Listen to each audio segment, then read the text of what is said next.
आजकल इंडस्ट्री में casting couch बहुत ज्यादा सुनने को मिल रहा है। वैसे ये होता तो पहले भी होगा, लेकिन तब लोग उतना खुलकर सामने नहीं आते होंगे। अब लोग कास्टिंग काउच पर खुलकर सामने आ रहे हैं और अपनी आप बीती भी सुना रहे हैं। अब आप सोच रहे होंगे कि कास्टिंग काउच होता क्या है। दरअसल कोई फिल्मों में रोल देने या फिर काम के बदले किसी का शारीरिक शोषण करना कास्टिंग काउच कहलाता है। वैसे तो ये किसी भी क्षेत्र में हो सकता है, लेकिन इंडस्ट्री में अभी इसका बहुत ज्यादा केसेस सुनने को मिल रहे हैं। हाल ही में भोजपुरी फिल्मों के दिग्गज स्टार और गोरखपुर से सांसद रवि किशन ने खुलासा किया कि वो भी कास्टिंग काउच का शिकार हो चुके हैं। रवि किशन ने आपकी अदालत में इस बात का खुलासा किया और बताया कि मैं उनका नाम नहीं ले सकता क्योंकि वो अब एक बड़ा चेहरा बन गई है। उन्होंने मुझे कॉल करके कहा, आज रात एक कॉफी के लिए आ जाओ। जब रवि किशन को महसूस हुआ कि वो उन्हें हिंट दे रही है, तो उन्होंने ऐसा करने से मना कर दिया। वैसे मेल एक्टर्स के साथ कास्टिंग काउच की बात अजीब लगती है, लेकिन रवि किशन से पहले भी ऐसे कई एक्टर्स हैं जिन्होंने ये सब झेला है। तो चलिए आपको भी बताते हैं और कौन कौन से मेल एक्टर्स कास्टिंग काउच का सामना कर चुके हैं। इस लिस्ट में टॉप पर है आयुष्मान खुराना। आयुष्मान ने खुलासा किया था कि उन्होंने भी शुरुआती दौर में इसका सामना किया था। आयुष्मान ने इंटरव्यू में बताया था कि मुझे एक कास्टिंग डायरेक्टर ने कहा था कि मैं तुम्हें लीड रोल दूंगा अगर तुम मुझे अपना टूल दिखाओगे। मैंने शालीनता से साफ इनकार कर दिया। इस लिस्ट में नंबर 2 पर है रणवीर सिंह। अपने हिट बॉलीवुड फिल्मों के लिए जाने जाने वाले रणवीर सिंह को भी कास्टिंग काउच का सामना करना पड़ा था। रणवीर ने एक इंटरनेशनल फिल्म फेस्टिवल में बताया था कि एक बार प्रोड्यूसर ने उन्हें बुलाया था और फिल्म में काम देने की बात कही। उसके बाद उस प्रोड्यूसर से जुड़े किसी अन्य शख्स ने उन्हें एक अंधेरी जगह पर बुलाया। तब उस आदमी ने रणवीर से कहा था कि डार्लिंग स्मार्ट बनो, सेक्सी बनो।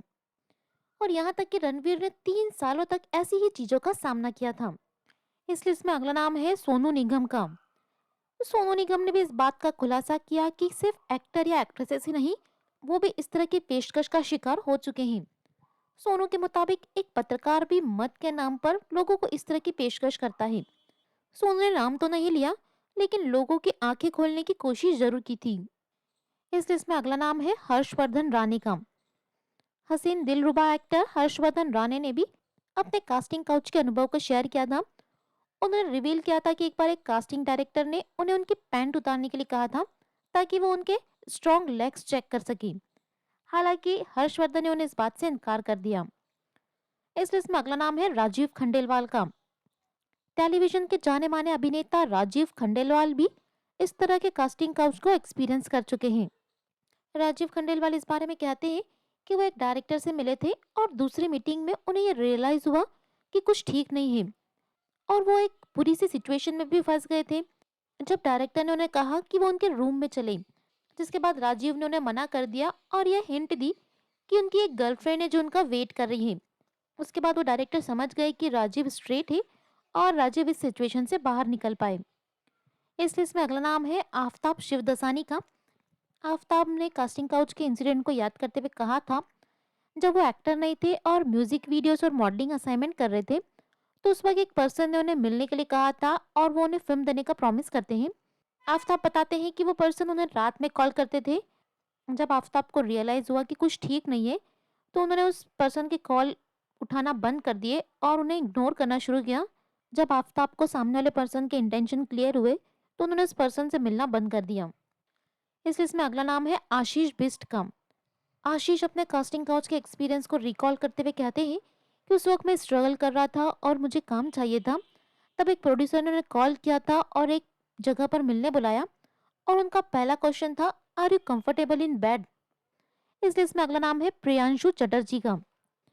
प्रियांशु अपने कास्टिंग काउच के एक्सपीरियंस को रिकॉल करते हुए कहते हैं, एक व्यक्ति ने मुझे सेक्सुअल फेवर के बदले फिल्म प्रॉमिस की थी और मुझे उस पर विश्वास नहीं था और मैंने उसे मना कर दिया और सच में मैंने सही किया क्योंकि वो फिल्म कभी बनी भी नहीं।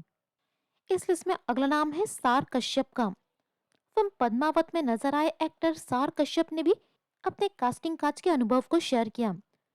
वो कहते हैं, जब मैंने इंडस्ट्री में अपना करियर शुरू किया था, तो मैं आए दिन काम के सिलसिले में कई कास्टिंग डायरेक्टर से मिलता था। मुझे याद है कि एक बार मैं टीवी के टॉप प्रोडक्शन हाउस के एक कास्टिंग डायरेक्टर से मिला। उसने मुझे कहा कि इंडस्ट्री में आगे बढ़ने के लिए एक्टिंग के अलावा स्पेशल स्किल्स की जरूरत होती है, इसलिए मैं उनसे उनके घर पर मिलूं। सार को भी करियर बनाना था, इसलिए वो उनसे मिलने घर जा पहुंचे। कुछ देर काम की बात हुई और उसके बाद डायरेक्टर ने कहा कि इंडस्ट्री में काम से ज्यादा प्राइवेट अफेयर्स होते हैं। यहाँ तक कि उस डायरेक्टर ने सार से प्राइवेट पार्ट दिखाने के लिए कहा, जिसके बाद वो काफी शॉक हो गए थे और उन्होंने आराम से इस बात के लिए मना कर दिया। और इस घटना के बाद वो डिप्रेशन में भी चले गए थे। इसलिए इसमें अगला नाम है इमरान नाजिर का। टीवी सीरियल मैडम सर से पॉपुलर हुए एक्टर इमरान नाजिर भी कास्टिंग काउच का शिकार हो चुके हैं। और नाजिर ने अपना एक्सपीरियंस शेयर करते हुए कहा था कि नए एक्टर्स अक्सर कास्टिंग काउच का शिकार बनते हैं। उन्होंने कहा, अपने करियर की शुरुआत में रोल्स पाने के लिए ऑडिशन देते समय मैंने कास्टिंग काउच का अनुभव किया।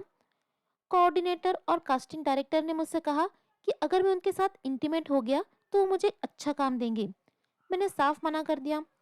मुझे लगता है कि हर एक नया एक्टर इस फेज से गुजरता है, चाहे वो महिला हो या पुरुष।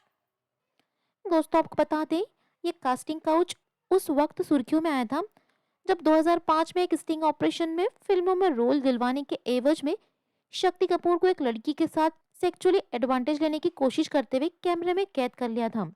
ये एक स्टिंग ऑपरेशन था जो कि किसी पत्रकार ने शायद चलाया था। और उसके बाद शक्ति कपूर को फिल्म इंडस्ट्री में काम करने पर एक तरीके से बैन लग गया। लेकिन कास्टिंग काउच की घटनाओं पर रोक नहीं लगी। शक्ति कपूर ने उस दौरान खुलासा करते हुए कहा था कि आज जितनी भी बड़ी एक्ट्रेसेस ऊंचाइयों तक पहुंची है, वो सभी एक ऐसे फेवर देने के बाद वहां तक पहुंची हैं। अब उनकी इस बात में कितनी सच्चाई है और कितना झूठ, ये तो हम नहीं जानते। लेकिन हमें लगता है कि हर न्यू कमर को इन सबसे बचना चाहिए और अपने आप पर विश्वास रखते हुए अपने काम पर फोकस करना चाहिए। दोस्तों, इस बारे में आपकी क्या राय है, हमें कमेंट करके ज़रूर बताएं। और भी लेटेस्ट अपडेट्स के लिए सब्सक्राइब करें गजब खबरें।